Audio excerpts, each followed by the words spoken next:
요즘 뉴스를 보면 최태밀이라는 사이비 교주하고 그 다섯째 딸 최순실 씨 얘기로 아주 도배가 되고 있습니다.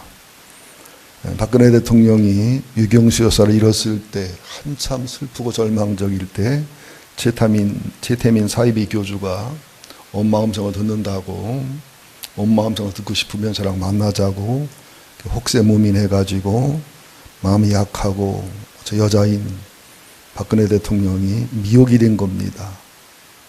그리고 최순실이라고 하는 다섯째 딸과 연결이 되면서 또 정유라라는 또 딸하고 연결이 되면서 대통령으로 해서는 안 되는 실수와 분별력이 없는 행동을 했기 때문에 국가적으로 엄청난 사건이 되고 있습니다.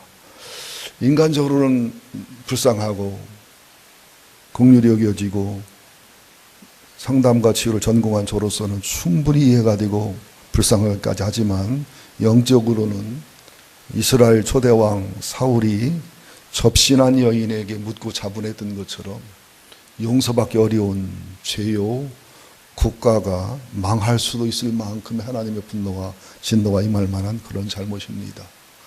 국민들과는 불통하고 하나님과는 불통하고 사이비 교조와 사이비 여인과 사통했던 이런 모습들, 아무쪼록 박근혜 대통령이 철저히 회개하고 돌이켜서 정통 기독교 신앙으로 하나님 앞에 바르게 설 수 있도록 여러분의 기도와 눈물이 필요한 때라고 저는 그렇게 믿습니다. 지금 국가적인 위기입니다. 박근혜 대통령 욕하고 비난하고 할 때가 아니에요. 성도들에게 큰 불행은 하늘나라 시민권을 잃는 것이지요, 동시에 자신의 조국 국가가 망하는 겁니다. 국가가 망하게 되면 제일 먼저 종교인들이 학살을 당합니다. 두 번째는 종북, 친북 세력들이 학살을 당합니다. 왜냐하면 민주주의 국가에서도 데모하고 반항했는데 공산주의 국가가 되면 최고로 피고란 인물들이 되기 때문에 반드시 그들을 죽이게 되어 있습니다. 이런 상황을 잘 보시면서 박근혜 대통령을 탓하고 비난하기 전에 어떤 정치인이, 어떤 국민이 하나님 앞에 자신을 돌아본다면, 자신의 평생의 죄를 다 드러낸다면 돌을 던질 수 있고 비난할 수 있을까? 우선 자신의 죄, 가정과 가문의 죄, 교회의 죄, 사회 민족과 국가의 죄를 회개하고 또 하나님의 기쁨이 되는 신앙생활을 하고 하나님의 기쁨이 되는 가정과 교회로 회복되는 것이 현재로서는 최우선순위이고 최고로 합당한 방법이라고 그렇게 믿습니다. 신령하고 성숙한 성도들이라면 이런 사건을 통해 자신을 돌아보고 자신의 깊은 들보를 깨닫고 하나님 앞에 겸손히 무릎 꿇고 회개하고 중보 기도하는 자세를 가져야 될 줄로 믿습니다. 핵사태도 위험한데, 강대국끼리 역학관계도 위험한데, 이제 대통령의 그 리더십을 잃어버린 이 상황이 됐기 때문에 여러분이 상상하는 그 이상으로 위험하고 어렵습니다. 총체적인 국가 위기, 대한민국 역사상 아마 초유의 사태일 수도 있습니다. 이때 우리가 하나님 앞에 철저히 회개하는 자세와 하나님의 기쁨이 되어서 예루살렘에 한 사람이 없어 망했다고 하잖아요. 그 하나님 앞에 회개하는, 중보기도하는 주님의 기쁨이 되는 그 한 사람이 되기 위한 사명감을 가져야 될 줄로 믿습니다.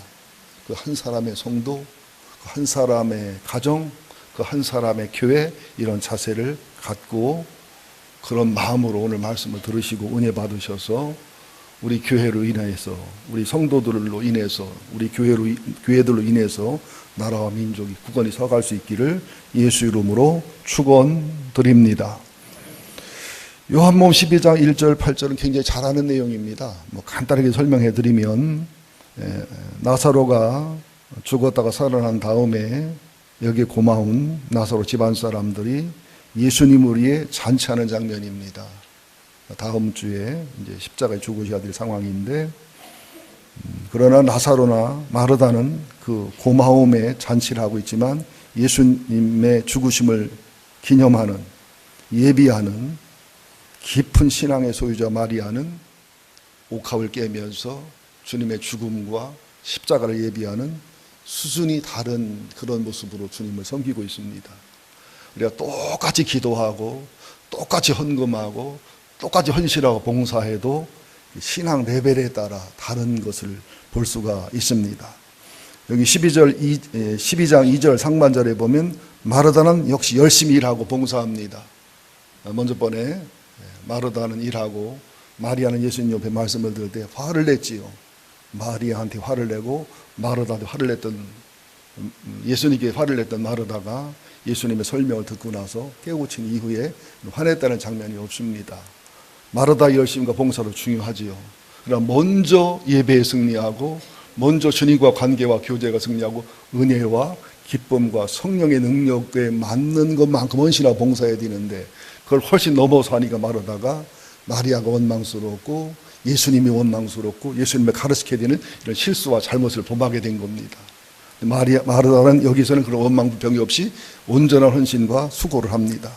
또 12장 2절 하반절에 보면 나사로는 예수님 곁에서 비스듬히 누워서 식사를 하며 교제를 나누며 말씀을 나누는 모습을 볼 수가 있습니다. 12장 3절에 보면 마리아는 열심히 말씀도 듣고 예배도 드리는 교제를 넘어 열심히 봉사 헌신하는 헌신을 넘어 예수님께 나드한 건 헬라어로 리트란 향유 인도산입니다. 340g 12온수인데 300데나리온이니까 장정의 1년 연봉입니다. 한 5천만 원일 수도 있고 8천만 원일 수도 있고 1억일 수도 있습니다. 이 옥합은 설화석고를 만든 최고 매끄럽고 최고급 용기입니다. 여기는 발에다 봤다고 되어 있지만 다른 성경을 보면 머리다 본 것이 발까지 흘러내려와서 머릿돌로 닦았다는 거지요. 그러니까 마르다가 열심히 봉사하는 것도 아름다운 신앙이고 나사로가 곁에서 말씀을 듣고 교제하는 것도 아름다운 신앙이지만 이런 신앙의 최고의 극치점에는 마리아처럼 옥합을 깰 수 있는 사랑 헌신의 자세까지 가야 돼요. 우리가 예배를 드리든 헌신을 하든 봉사를 하든 전도를 하든 열심히 일하는 것과 열심히 말씀 듣는 것도 중요하지만 내 죄라는 옥합, 내 상처라는 옥합, 내 생각이라는 옥합, 내 자아라는 옥합, 내 체면이라는 옥합. 그러니까 아브라함 이삭을 드린 것도 실상은 옥합을 깬 거예요. 한나가 사무엘을 드린 것도 옥합을 깬 겁니다. 그 옥합을 깨는 것이야말로 가장 큰 신앙이요 위대한 신앙입니다. 근데 가룟 유다는 그걸 왜 허비했냐고 탓하잖아요. 구제하지 허비했냐고. 근데 실상은 도둑이라 도둑질하려는 방법을 그랬단 말이죠. 나머지 제자들은 그것도 모르고 같이 마리아를 비난하는 모습을 봅니다. 우리 하나님 앞에 옥합을 깬다고 해서 칭찬만 있는 건 아니더라고요. 기도의 옥합, 예배의 옥합, 사랑의 옥합, 헌신의 옥합, 전도의 옥합을 깬다고 꼭 칭찬과 존경만 있는 게 아니에요. 가룟 유다처럼 영혼의 도둑질의 마음이 있거나 영혼이 어두운 사람들에게는 비난과 비판과 조롱을 받을 수 있다는 사실을 인정하고 받아들이고 살아야 됩니다. 예수님 말씀합니다. 나를 위한 잔치지만 이 여인은 내 장례와 십자가를 예비하는 것이기 때문에 책망하고 나쁘다고 비난하지 말라. 내게 좋은 일을 하고 있다. 이 복음이 전파되는 곳에서는 이 사건도 반드시 전파하고 전가하라고 여인을 칭찬하고 굉장히 높이는 모습을 볼 수 있습니다. 예수님이 백부장이나 수로보니게 여인이나 또 마리아나 몇몇 사람에게 최고의 극찬한 모습을 볼 수가 있습니다. 우리도 그런 믿음으로, 그런 신앙으로, 그런 영적인 지혜와 지식으로, 그런 옥합을 깨는 자세로 예수님께 최고의 칭찬을 받을 수 있는 최고의 성도가 될 수 있기를 예수 이름으로 축원드립니다. 그러면 이번 추수감사주일, 이번 한영원 전도 축제 때, 이번 부흥회 때 내가 드릴 옥합은 무엇일까?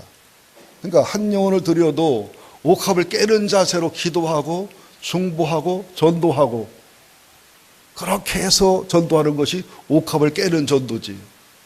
또 11조를 드려도 또 수수감사헌금을 드려도 옥합을 깨는 자세예요.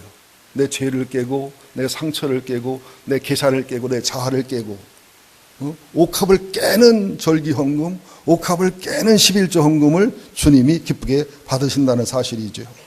동시에 옥합을 깨는 마음으로 신령하고 진정한 예배를 드려야 됩니다. 내 죄를 깨서 드리는, 내 상처를 깨서 드리는. 그래서 죄를 깨드리면 피고름이 터지겠지요. 상처를 깨서드리면 피고름과 독가스가 나오겠지요. 그러나 그 죄가 깨지고 상처가 깨진 다음에 그 다음에는 우리 영혼 속에 숨어있는 하나님의 형상, 예수님의 형상, 성령의 향기가 향기로 나오게 되어 있습니다. 반드시 이게 하나님께 예배를 드리고 뭐 상담과 치유를 해도 먼저는 죄악의 피구름이 나오고 상처의 피구름이 나오고 죄악과 상처의 독가스가 나오고 그 다음에 속에 깊이 숨어있는 예수의 형상, 성령님의 감동, 하나님의 형상이 향기로 흘러나게 되어 있습니다. 이게 절대로 깨지지 않은 그런 향기가 안 나와요. 깨져야 되리, 부서져야 되리, 그런 예배를 드려야 됩니다. 아울러 이렇게 한 영혼으로 옥합을 깨는 마음으로 드리고 감사를 절기 헌금으로, 절기 때는 또 한 번에 11조를 드리는 거거든요. 또 한 번에 11조를 드리는 헌금으로, 또 하나님의 사람과 가난한 사람과 축제를 나누는 특별 헌금으로 드릴 때, 또 신령하고 진정하고 온전한 예배를 드릴 때, 이게 축제와 나눔과 기쁨과 감사와 교제가 되는 옥합을 깰 때 하나님의 향기가, 예수님의 향기가, 성령님의 향기가, 성도의 향기가, 교회의 향기가, 기쁨의 향기가, 축제의 향기가, 아름다움의 향기가, 좋은 향기가, 아멘의 향기가 흘러 퍼질 줄로 믿습니다. 이제 비슷한 내용을 간단하게 한번 살펴보면 마태복음 2장을 찾겠습니다. 신약성경 1페이지입니다. 마태복음 2장입니다. 신약성경 1페이지 2장 11절만 보겠습니다. 마태복음 2장 11절 시작. 집에 들어가 아기와 그의 어머니 마리아가 함께 있는 것을 보고 엎드려 아기께 경배하고 보배합을 열어 황금과 유향과 모략을 예물로 드리니라. 동방박사들의 모습을 통해서는 굉장히 도전을 받습니다. 우리 형들도 도전을 받아야 될 것 같습니다. 이 동방박사들은 바벨론, 페르시아, 아라비아, 메대 지역이니까, 지금 이란, 이라크 지역이니까 수천리 수만리 길을 찾아온 거예요. 그리고 문학과 천문학이 발달된 곳에서 천문학을 연구하고 별을 연구하면서 메시아의 별을 따라서 메시아를 찾아와 경배하러 온 거예요. 그리고 황금과 유향과 모략, 아마 한 사람의 1년치 연봉에 해당하는 예물을 준비해서 온 거예요. 그리고 정확하게 마리아께 경배한 게 아니라 아기께 경배했습니다. 그리고 사람의 생각과 사람의 경험이 아니라 예루살렘 들어가는 실수는 했지만 정확한 별의 인도를 받아 아기 예수께 황금과 유향과 모략을 드리는 모습. 우리 신학자에 따라 약간 해석이 차이가 있긴 합니다만은 황금이 헬라어로 크리소스입니다. 아기로 왔지만 영원한 왕, 왕중왕이신 왕권을 상징한다. 유향은 레바노스라 합니다. 하나님으로 사람 되신, 아기요 사람이지만 하나님이신 신성. 모략은 스비르라를 얘기하는데 십자가와 부활을 통한 주님의 희생과 고난과 승리를 상징한다는 것이 대부분 학자들의 의견입니다. 이걸 조금 확대 해석하면 황금 크리소스는 왕이신 예수님, 레바노스 유향은 주님의 십자가의 사랑과 희생의 사랑, 스미르라 모략은 썩지 않게 하는 부활의 능력과 권세, 이렇게도 해석할 수가 있겠습니다. 그러니까 우리가 이번 추수감사절을 통해서 한영원 전도 축제와 또 부흥회를 통해서 내가 동방박사들처럼 드릴 향유와 황금과 유향과 옥합은 모략은 무엇인가? 또 동방박사들이 그 먼 길을 찾아와 수고했다면 내가 좀 피곤하고 고단하고 직장에 어려움이 있고 삶에 어려움이 있고 여러 장애가 있다 할지라도 동방박사를 통해 도전을 받는다면 환경을 이겨야 되지 않을까? 동방박사들이 그런 사모함과 사랑을 가졌다면 우리는 얼마나 말씀을 사모하고 예배를 사모해야 될까? 동방박사들이 1년치 연봉을 드리는 자세였다면 얼마나 11조나 절기헌금에 정성과 수고를 다해야 될까? 또 아기께만 경배했다면 우리가 얼마나 예배 대상을 정확하게 찾아서 정확한 예배를 드려야 될까? 또 별의 인도를 받았다면 얼마나 성령의 인도를 받는 신령하고 진정한 예배를 온전히 드려야 될까? 그런 생각과 결심을 하시기를 간곡히 부탁을 드립니다.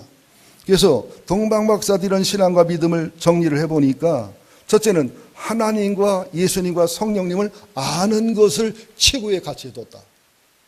사람은 사랑하면, 소중하면 알고 싶어요. 여러분 아들, 딸들 보세요. 연예인들 생일 알아요.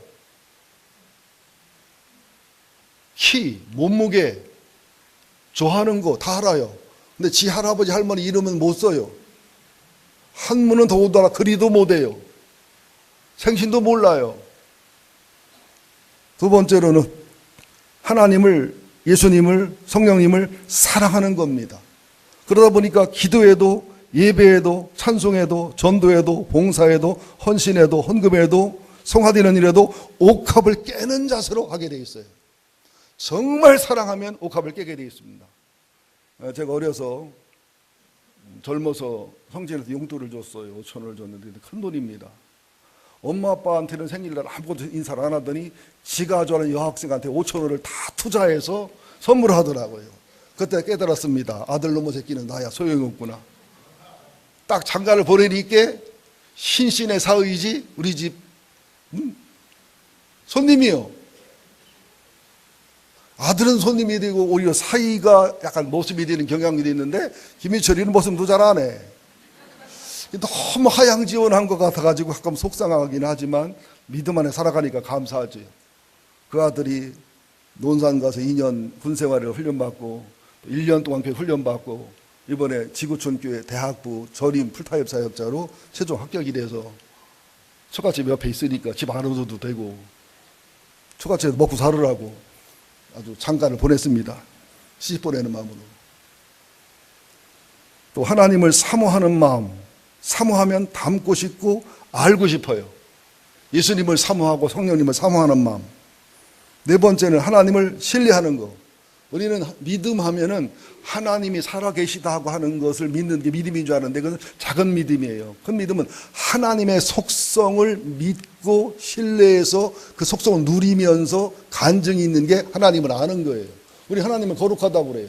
진실하다고 그래요. 사랑이라고 그래요. 선이라고 그래요. 완전하다고 그래요. 근데 이론이지 지식이지 실제로 누리지 못하는 분이 태반입니다. 왜? 속성을 믿고 신뢰하고 누리어야 간증과 체험이 있기 때문에 그렇습니다. 그 다음에 다섯 번째 하나님을 경외함으로 절대 순종하는 것. 여섯 번째는 하나님께 묻고 하나님의 인도를 받고 하나님의 보호를 받는 것이 자연스러운 생활. 사울은 자기 마음대로 해서 망가졌고 다윗은 언제나 주님께 물어서 하나님 인도와 보호를 받았습니다. 일곱 번째를 얘기한다면 이제 하나님의 기쁨이 되고 하나님의 영광을 추구하고 주신 사명 비전에 100% 올인하는 것, 이걸 충성이라고 합니다. 이렇게 7가지 8가지 실천하는 동방박사의 영성과 열심과 열정을 가질 때, 이런 제물을 드린 자세를 가질 때 이게 성도의 힘이요, 삶의 의미요, 성도의 존귀요, 성도의 영광이요, 성도의 승리요, 마지막 죽을 때 주님 오실 때 두려움 없고 후회 없는 죽음과 주님을 만나는 비밀이 그 속에 있음도 아셔야 될 줄로 믿습니다. 마지막 세 번째로 이제 추수감사절 한영원 전도축제 부흥인데 또 1년 행사로 넘어가지 말고 이번에는 좀 한번 옥합을 깨자고요. 옥합을 깰 게 없으면 항아리라도 깨시기를 바랍니다. 항아리라도 깨서 드릴 수 있는 마음을 가지면 좋겠어요.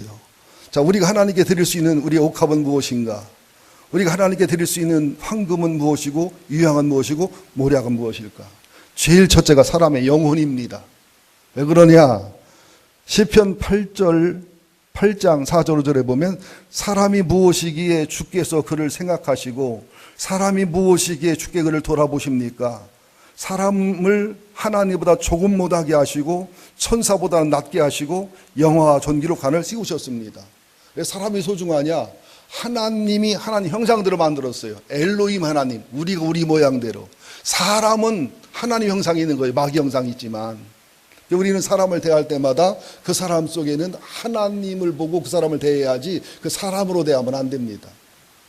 그 사람 속에 있는 하나님은 존귀하고 소중한 분이라 하나님 사랑하듯 사랑해야 되고, 그 사람 속에 있는 마귀는 중복기도 해줘야 되고 그 모습을 통해서 나를 발견하고 나를 깨달아야 되겠지요. 이게 사람이 소중하다는 거예요. 그러면서 시편 49편 20절에도 보면 존귀하나 깨닫지 못하는 멸망하는 짐승 같다. 이렇게 하나님 형상으로 만들어져 가지고 이렇게 하나님을 포기하고 아들을 포기하고 이렇게 구원받게 하고 믿음의 길을 열어놨는데 이걸 깨닫지 못하고 받아들이지 못하는 것은 멸망하는 짐승만도 못한 것이다. 지옥은 사람이 가지 않습니다. 짐승이 갑니다. 하나님의 사랑을 받아들이지 않는 것은, 예수의 사랑을 받아들이지 않는 것은, 복음을 믿지 않는 것은 짐승만도 못한 것입니다. 짐승들은 지옥 가는 법이 없어요. 천국 가는 법도 없어요. 짐승은. 사람은 만물의 영장이고 신의 형상을 따라 만들어졌기 때문에 죄를 하나님이 묻고 심판을 묻고 천국과 지옥이 있는 게 사람이란 존재입니다. 시편 49편 12절에도 보면 사람은 존귀하지만 장구하지 못하며 멸망하는 짐승 같다. 사람이 존귀하지만 이 땅에서 영원히 살지 못하고 이 영혼이 하늘에서 영원히 사는 존재인데 이걸 알지 못하고 살아간다면 멸망하는 짐승 같고 짐승만도 못한 것임을 알아야 된다. 전도서 3장 21절에도 보면 인생의 영혼은 의로 올라가 하나님께 가고 짐승의 혼은 아래로 내려가 땅으로 내려가는 줄을 누가 알겠느냐. 짐승은 죽으면 끝이지만 인간은 죽으면 꿈을 깨서 영원한 본질의 세계로 가는 것이다. 영혼권이 얼마나 중요하냐. 영혼 하나 얼마나 중요하냐. 천하 만물은 3차원 4차원 세계이지만 인간은 10차원 이상의 존재이기 때문에 여러분 천조보다 일경이 큰 것처럼 천하 만물에 비해서 한 영혼은 그렇게 소중하고 귀중한 것이다. 히브리서 9장 27절도 보면 한 번 죽는 것은 사람에게 정하신 것이지만 그 위에 심판이 있다. 본인이 믿든 안 믿든 천국 가냐 지옥 가냐 심판이 있고 믿든 안 믿든 그의 일생의 삶을 따라서 상급과 영광과 존귀가 주어지고 벌이 주어진다는 사실을 알아야 된다. 또 시편 5편 53편 1절에도 보면 어리석은 자는 그의 마음에 이르기를 하나님이 없다고 하는도다. 사람의 존귀함, 사람의 영혼의 영혼성을 생각한다면 우리가 영혼을 소중히 여겨야 되겠다는 거예요. 영혼을 귀중히 여겨야 되겠다는 거예요. 그들의 영혼이 구원받을 수 있도록 최대한 전도도 하고 인도도 하고 설명도 하고 하여튼 내가 할 수 있는 한 최대한을 다해서 하나님 앞에 나는 이 사람 피에 깨끗합니다 할 자세까지도 영혼을 소중히 여기는 우리가 돼야 될 줄로 믿습니다. 이제 두 번째는 온전한 예배고 영적인 예배를 드려야 돼요. 요한복음 4장 23절 14절에 보면 수가성 우물가 여인과 예수님이 대화를 나누면서 생수 얘기를 나누다가 예수님을 유대인 남자에서 선지자로 메시아로 하러 가면서 예배에 대해서 묻습니다. 그때 예수님이 사마리아인들의 예배는 아수르에게 점령이 되고 신앙과 인종이 혼합이 됐기 때문에 진리가 없고 신령도 없는 하나님 받을 수 없는 예배다. 유대인의 예배는 신앙의 전통이 있고 다윗의 전통이 이와 같기 때문에 진리와 말씀은 있으나 신령이 없는 예배다. 두 예배 다 하나님 받을 수 없다. 우물가에서 너와 둘이 있지만 하나님 앞에 진정한 예배, 하나님 거룩 앞에 하나님 말씀 앞에서 네 죄를 발견하고 네 악을 발견하고 네 상처를 발견하고 또 하나님의 은혜와 사랑 앞에 내가 6번씩 시집가고 7번씩 시집가는 아픔과 슬픔을 치유받고 있는 이게 신령하고 진정한 예배예요. 옥합이 깨지듯 이 여인이 깨지고 부서지면서 죄의 피구름이 터지고 상처의 피구름이 터지면서 영혼과 정신과 마음이 새로워지면서 예수님을 메시아로 발견하면서 예배의 본질을 깨달으면서 그렇게 드리는 예배가 하나님이 받으시는 예배요, 예수님이 받으시는 예배요. 그런 예배를 드리는 자를 주님이 사랑하고 그런 예배를 드리는 사람을 주님이 쓰시고 그런 예배를 드리는 자의 기도를 들으시고 그런 예배를 드리는 자를 통해 하나님이 일하시는 하나님이다. 그러니까 우리가 예배 드릴 때마다 옥합을 깨는 예배를 드려야 돼요.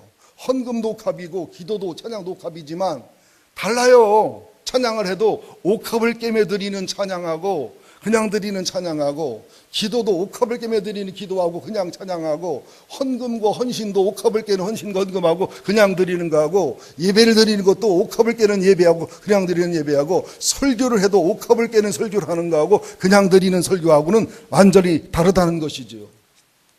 우리가 그런 예배를 드리는 추수감사절 한영원 전도축제가 돼야 될 줄로 믿습니다. 그렇지 않다면 주님 앞에 의미가 없는 것이다. 또 영적인 예배를 얘기해요. 로마서 12장 1절 바울이 말합니다. 형제들아 내가 하나님의 모든 자비하심으로 너희를 권하노니 너희 몸을 하나님이 기뻐하시는 거룩한 산제사로 드려라. 이는 너희가 드릴 영적 예배다. 그러니까 많은 성도님들이 교회를 몸은 왔는데 마음이 안 온 분이 있어요. 꽁이 콩밭에 가 있는 것처럼 몸은 앉아 있는데 이 마음과 정신은 나갔다 들어왔다 하는 분이 있어요. 또 마음까지 드려 설교는 듣어 또 감동도 받는데 영혼은 따로 노는 분들이 있어요. 어떤 분들은 마음과 영혼은 드렸다는데 몸은 따로 노는 분이 있어요. 그러니까 이런 괴변을 합니다. 교회에서 예배는 천사같이 드리고 사업은 마귀같이 하자. 그런 개소리가 어디 있어요? 예배는 천사처럼 드리고 사업은 마귀처럼 하자. 그리고 교회에서 예배는 드리고 신령하게 봉사도 하고 옥합도 깼는데 가정생활은 따르고 직장생활은 따르고 영혼 따로 마음 따로 몸 따로 교회 따로 가정 따로 직장 따로 이 따로 국밥이에요. 따로 국밥. 난 따로 국밥을 안 줘요. 말아서 먹어야 편하지. 따로 국밥 같이 노는 것. 그래서 너희 몸을 하나님이 기뻐하신 거룩한 산제사도라는 거예요. 몸이라고 말하는 것은 몸만 말하는 게 아니에요. 몸은 영혼 육을 통틀어 몸이라고 하는 거예요. 우리는 영혼 따로 정신 따로 마음 따로 육체 따로 이게 아니에요. 그냥 육체가 한 것은 영혼이 한 것이고 영혼이 한 것은 육체가 한 것이고 정신과 마음이 한 것은 영혼과 육체가 한 것이지 하나가 한 것입니다. 어느 꼬마가 오줌을 자주 싸니까 엄마가 때려주려고 하니까 뭐라고 한 줄 알아요? 엄마 나는 잘못 없어. 고추가 잘못했지. 고추가 잘못했지. 엄마가 그랬어요. 좋다. 그러면 고추만 내놔라. 고추만 맞자. 고추만 맞자. 바람난 남자들 그럴까요? 내가 바람 폈냐고. 내 성기만 바람 폈지. 그럼 성기만 감옥 보내면 되겠네. 뛰어서. 그럼 4시가 돼야 되겠네. 우리가 이런 개념이 있어요. 교회에서 예배는 거룩하고 삶은 따로 노는 거룩한 산제사로 네 몸을 드리라는 거예요. 근데 문제는 뭐냐? 제물로 드리려면은 죽어서 제물을 드려야 되는데 이게 제물로 드릴 때 눈을 감고 있다가 죽은 것 같은데 제사만 끝나면 눈을 뜨고서 껌뻑껌뻑 걸어 나간단 말이에요. 50번 100번 해도 안 죽어. 어쨌거나 우리는 죽을 때까지 제물로 드려져야 됩니다. 저는 회를 좋아하는데 회 먹다가 제일 힘든 게 뭐냐면 먹는데 갑자기 도미가 우럭이 눈을 뜨고서 껌뻑 쳐다보면서 아파요 산이네요 이러면 막 회 먹을 맛이 쏙 떨어져 버려. 여러분 안 그렇던가요? 잔인하다는 느낌이 들잖아요. 우리도 제물로 드릴 때는 전인격을 예배로 드려야 되고 전인격을 헌금으로 드려야 되고 전인격을 기도로 드려야 되고 그랬으면 가정에서 직장에서 삶에서 전인격의 예배가 삶으로 이어져야 된다는 것이죠. 그래서 예배 수준이 영혼의 수준이고 예배 수준이 이 세상의 수준이고 예배 수준이 하늘나라 수준임을 우리가 기억을 하셔야 됩니다. 항상 신령하고 진정한 예배를 드릴 수 있도록 기도하고 간구하고 소원해야 돼요. 왜냐하면 그렇게 옥합을 깨는 신령하고 진정한 예배, 옥합을 깨는 몸으로 드린 거룩한 산제사, 삶으로 드린 거룩한 산제사 예배가 아닌 예배는 주님이 받지를 않습니다. 어느 목사님이 사모님이 회개하고서 많이 우셨다고 그래요. 평생토록 수만 번의 예배를 드렸는데 신령하고 진정한 예배, 거룩한 산제사의 예배, 옥합을 깨는 예배를 10번, 20번도 안 드렸다는 거예요. 그 목회자도 저도 4만 번 이상 설교를 했는데 내가 얼마나 옥합을 깨는 설교를 했던가. 얼마나 주님이 받으시는 온전한 예배, 영적 예배, 주님이 받으시는 온전한 설교를 내가 하나님 앞에 했던가. 두려운 마음으로 저를 돌아봅니다. 다음 주일날 일생의 기록에 남는 그런 산제사로 드리는 예배, 영적인 예배, 온전한 예배를 드릴 수 있게 되기를 예수 이름으로 축원드립니다. 세 번째는 온전한 헌금과 헌물을 드려야 돼요. 말라기서 3장 7절 12절에 보면 하나님께서 11조나 봉헌물이나 절기헌금에 대해서 심하게 말씀합니다. 너희가 도둑질을 하고 있다. 너희가 복을 못 받을 짓을 하고 있다. 내게로 돌아오라. 어떻게 돌아가야 됩니까? 내 것을 도둑질하고 날 무시하면서 어떻게 돌아가야 되느냐고 묻느냐. 온전한 11조라는 개념을 이해하셔야 돼요. 온전한 11조라는 것은 순수한 수입에 분명히 10분의 1 이상을 드려야 되는 겁니다. 또 남편이 예수를 믿지 않는 경우는 그것 때문에 싸운다면은 아내가 드릴 수 있는 생활비로 받은 것 중에 11조를 드려도 무방해요. 남편이 같이 예수 안 믿는다면. 근데 부부가 같이 예수 믿으면서 온전한 11조를 못 드리는 것은 심각한 거예요. 그만큼 생활이 어렵고 삶이 어려운 고통과 사정이 있든지 그만큼 영적으로 헌금에 자유하지 못하는 영적인 어려움이 있든지. 또 온전한 11조라는 것은 물질만이 아닙니다. 의와 인과 신이 인격과 삶으로 이어져 있는, 하나님과 사람 앞에 공의를 추구하고 하나님과 사람을 사랑하고 순수한 믿음으로 살면서 드리는 11조가 온전한 11조입니다. 또 온전한 11조라는 것은 옥합을 깨는 11조도 드려야 되지만 신령하고 진정한 예배의 옥합을 깨면서 거룩한 산제사로 드린 옥합을 깨면서 드리는 11조를 주님이 기쁨으로 받으십니다. 여러분들 하나님을 굉장히 오해하셔요. 다윗이 백향목궁에 거하면서 마음이 아팠어요. 하나님의 법궤는 성막에 있으니까, 회장에 있으니까. 그때 하나님께 백향목궁을 지키다가 나니까 나단이 되게 환영하고 축복합니다. 그 밤에 하나님이 나단에게 말씀합니다. 내가 언제 다윗한테 백향목궁을 지라고 했냐? 내가 회장 속에 있고 장막 속에 있다고 답답한 적이 있냐? 한 번도. 하나님은 백향목궁이든 대리석궁이든 회막이든 성전과 우주를 초월해 계신 하나님이에요. 메인은 하나님이 아니에요. 그렇게 말씀해 놓고 나서는 다윗이 하나님을 향한 사랑과 성전을 향한 사랑을 얘기하고 나니까 얼마나 기뻐서 즐거워서 막 내가 성전 짓기 전에 내가 네 집을 세워줄 것이며 너를 대대로 축복할 것이며 네 집안을 대대로 붙들어 줄 것이며 막 싫다고 해놓고서 안 받아놓고서 복은 복이라 복은 다 밀어줍니다. 그러면서 솔로몬 때 받겠다고 그래요. 또 솔로몬 때 성전을 받으시면 하나님이 막 감격하고 감동하고 막 흥분해가지고 축복하고 언약을 하는 모습을 볼 수가 있어요. 학개서 같은 데를 왜 성전을 안 짓냐고, 진짜 중단했냐고 책망해요. 이거 뭘 얘기합니까? 성전이 좋고 나쁘고 성전이 아름답고 안 아름답고가 아니라 하나님을 향한 진실한 마음이 뭐냐, 하나님을 향한 속에 숨은 옥합을 깨는 사랑과 진실이 있냐, 이거를 보신다는 거예요. 그거 보시고 축복하고 사랑하고 때로는 분노하신다는 겁니다. 그러니까 우리가 하나님 앞에서 11조를 드리든 절기연금을 드리든 헌금을 드리든 그런 옥합을 깨는 신령과 진정한 예배가 있는 거룩한 산제사가 있는 그런 헌금 건물을 드려야 된다는 거지요. 가끔 저도 교인들에게 분에 넘치는 사랑과 섬김을 받습니다. 식사 대접도 받고 뭐 여러 가지 대접도 받지요. 근데 어떤 때는 보면은 식사 대접하는 액수는 굉장히 크신데 절기연금 액수 적은 걸 보면 제 마음이 아플 때가 있어요. 차라리 식사는 좀 돈을 덜 들여도 대접해 주시더라도 절기연금이나 하나님께 드리는 헌금을 우리 식사 대접하는 액수만큼 드렸으면 더 기쁘고 즐겁겠다, 이런 마음이 들 때가 있습니다. 아이 사조도 뭐라 그래. 목회해보니까 참 힘들 때가 많아요. 가난하고 힘든 분이라 너무 무리해서 절제시키고 이게 하지 말라고 하면 가난하다고 우습게 본다고 하고 섭섭하다고 하고 다들 인색하고 정말로 헌신하게 될 때가 됐고 그만큼 영적으로 성장하고 성장했으면 하나님과 교회를 섬겨야 될 때가 돼서 헌금 좀 하라고 하고 목회도 섬기라고 하면 달란다고 또 그러고. 그러니까 결론은 버킹검이라 주면 먹고 안 주면 안 먹고 제 배속 편하더라고요. 근데 그것은 참 목자의 길이 아닙니다. 안 주려고 해도 영혼의 유익하고 필요하면 달라고 해서 먹어야 돼요. 엘리야가 사르밧 과부한테 마지막 먹을 밀가루와 기름을 요구한 것처럼, 또 영혼에 유익하다면 엘리사가 문둥병을 고쳐 주고 나서도 그 많은 황금과 그 많은 보물을 거절했던 것처럼 그런 자세를 가져야 되는데 참 이게 쉽지가 않아요. 목회하면서.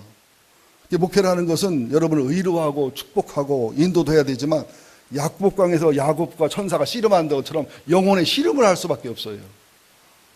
자아와 교만과 여러분의 생각과 씨름할 수밖에 없어요.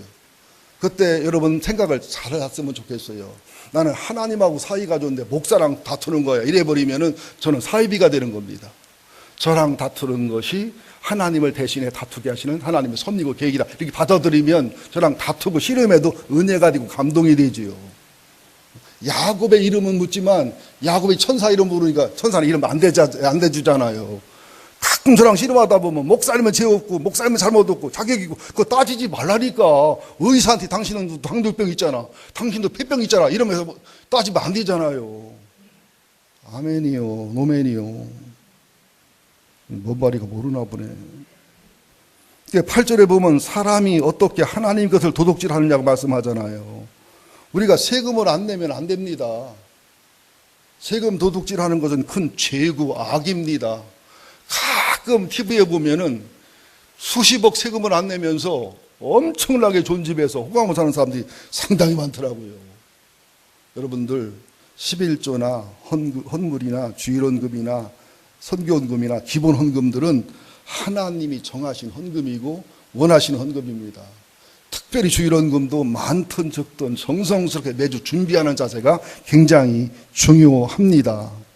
또 신명기 16장이나 레위기 23장에도 보면 절기를 지키라는 거예요. 지금 말하면 맥주감사주일, 추수감사주일, 부활절, 성탄절 이런 절기를 지킬 때 어떻게 지키냐?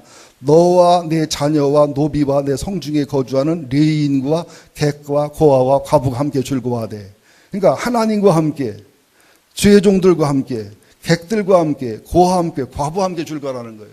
그러니까 하나님께 11조를 드리고 온전한 절기헌금을 드리되 이것이 축제가 되고 나눔이 되고 구제가 되고 주의 종을 섬기는 계기가 되고 이것이 온전한 축제라는 거예요. 그러면서 내 하나님이 택하신 곳에서, 성전에서, 내가 출석하는 교회에서 내 소출과 내 손으로 행한 모든 일에 복 주실 것을 인해서, 복 주실 것을 인해서 드려라고 15절에 얘기하고 16절에는 17절에는 내 하나님이 주신 복을 따라 힘대로 드려라. 그러니까 복 주실 것을 믿음으로 드리고 복 주신 것을 감사함으로 드려라. 내 하나님이 택하신 성전에서, 내 하나님이 택하신 교회에서. 그러면서 무교절, 77절, 초막절을 반드시 그렇게 지켜라. 이렇게 말씀을 합니다. 이제 제가 4개를 말씀드렸어요. 한 영혼을 옥합을 깨는 마음으로 드리고, 온전하고 신령하고 산제사 예배를 옥합을 깨는 마음으로 드리고, 온전한 11조와 헌물과 절기헌금을, 특별헌금을 옥합을 깨는 마음으로 드리고, 하나님과 목회자와 성도가 함께 축제가 되고 나눔이 되는, 우리가 하나님 앞에 곡식을 또 드리거나 과일을 드릴 때도 정성과 사랑을 다해야 됩니다. 작년도 보니까 요만큼 들어봤어. 교회에서 사서 요만큼 채웠더니 참 마음이 아프더라고요. 올해는 쌀푸대 과일 좀 풍성하게 넘쳤으면 좋겠습니다. 강단이 차고 넘치는 모습 은혜스럽고 아름답잖아요. 그래서 개척교회를 도울 수 있고 소년 소녀 가장을 도울 수도 있는. 여러분, 우리가 박 대통령 때문에 나라 혼란스럽긴 하지만 우리나라가 엄청나게 살기 좋은 나라입니다. 제가 한 30개국을 다녀봤어요. 우리나라는 배달의 민족이라 12시 1시고 다 배달해. 너무 살기 좋아. 그리고 우리나라 관공서 가면요, 인감증 몇이면 진짜 광속으로 나와. 미국에 가서 서류 하나 띄거나 수업료를 내도요, 속이 터져요, 터져. 돈을 줘도요, 우리는 탁탁탁 해라 딱 나오잖아. 한 장 세고, 두 장 세고, 세워라, 내워라, 가는 세월, 누가 막을 쏘냐, 노세, 젊어서 그래. 아주 속이 터집니다. 인터넷 설치하면요, 되게 오래 걸려요. 그리고요, 밤에 나가면 음식 먹을 때 얼마나 많습니까? 독일 가봐 8시 면 문 다 닫아. 그리고 이 세상에서 최고 안전한 도시가 서울입니다. 치안이 잘 돼 있고. 자꾸 좋은 곳은 나쁘다고 만들고 나쁜 곳은 더 나쁘다고 만드니까 아주 대한민국에 사는 게 무슨 지옥에나 살고 막 그냥 못된 나라 사는 줄도 아는데 그렇지 않아요. 그렇지 않다니까요. 우리 보통 수준으로 사는 사람들이 아프리카나 가나다 나라 가면 최고 부자 수준으로 산다고요. 여러분 감사한 줄 아시고 행복한 줄 아세요. 여러분 집집마다 차 한 대씩 있잖아. 한 담에서 2대도 있고 3대도 있잖아. TV도 뭐 얼마나 좋은 거 있고 냉장고도 좋은 거 있고 얼마나 잘 먹고 잘 살아. 옛날 황제보다 낫잖아요. 제발 이번 추수감사절은 한번 행복한 추수감사절 한번 해봅시다. 옥합을 깨는 마음으로 아직도 전도대는 준비 안 한 사람 오늘부터 해도 일주일이면 충분히요. 저도 지금 신동원 씨라고 도라이발소 그 사장님을 전도하는데 아따 전도 진짜 안 돼요. 사람은 착하고 좋은데 미신이라든지 천주교라든지 하면서 뭐 주일날은 손님이 와서 못 온다고. 이번에 아직 결심해서 내가 봉투에 10만 원을 넣어갖고 가려고 그래요. 그래서 10시부터 2시까지 4시간 동안 손님이 몇 명 오냐, 몇 명 온다. 그러면 돈이 얼마냐, 내 돈을 줄 테니까 4시간만 3시간만 사자. 그래서 신동원이를 사오려고 그래요. 아이 진짜 안 와. 단골로 가 15년을 가도 안 와. 왔다만 가라고. 일단은 10만 원이면 안 되니까 20만 원 줄까? 그래서 내가 돈 들고 가려고 합니다. 이제 며칠 이발하러 가야 되는데. 자, 국가가 의기입니다. 여러분 생각하는 상상 이상 의기입니다. 탓하고 비난하고 정죄하는 것은 마귀에게 속는 겁니다. 나를 돌아봅시다. 어느 정치인이 박근혜 대통령에게 돌 던질 자격이 있습니까? 한번 박지원 씨 뒷조사 해볼까요? 한번 정치인들 뒷조사 다 해볼까요? 정치인은 2개 중에 하나요. 들킨 놈하고 안 들킨 분하고. 그러니까 우리 집도 한번 다 해서 편집해서 방송해볼까요? 다음 주일날 다시 못 올 사람이 대부분일 거예요. 똥 묻은 개가 겨 묻은 개 나무를 한단 말이 딱 맞아. 박근혜 대통령도 얼마나 나쁜 정치인들이야 욕했어. 자기는 무당한테 속고 그 바보짓을 하고 있으면서. 여러분 탓하는 것은 마귀가 원하는 것입니다. 회개와 중보기도와 하나님의 기쁨, 하나님의 행복, 영광이 되는 교회가 될 때 나라와 민족이 살 줄로 믿습니다. 기도하시겠습니다.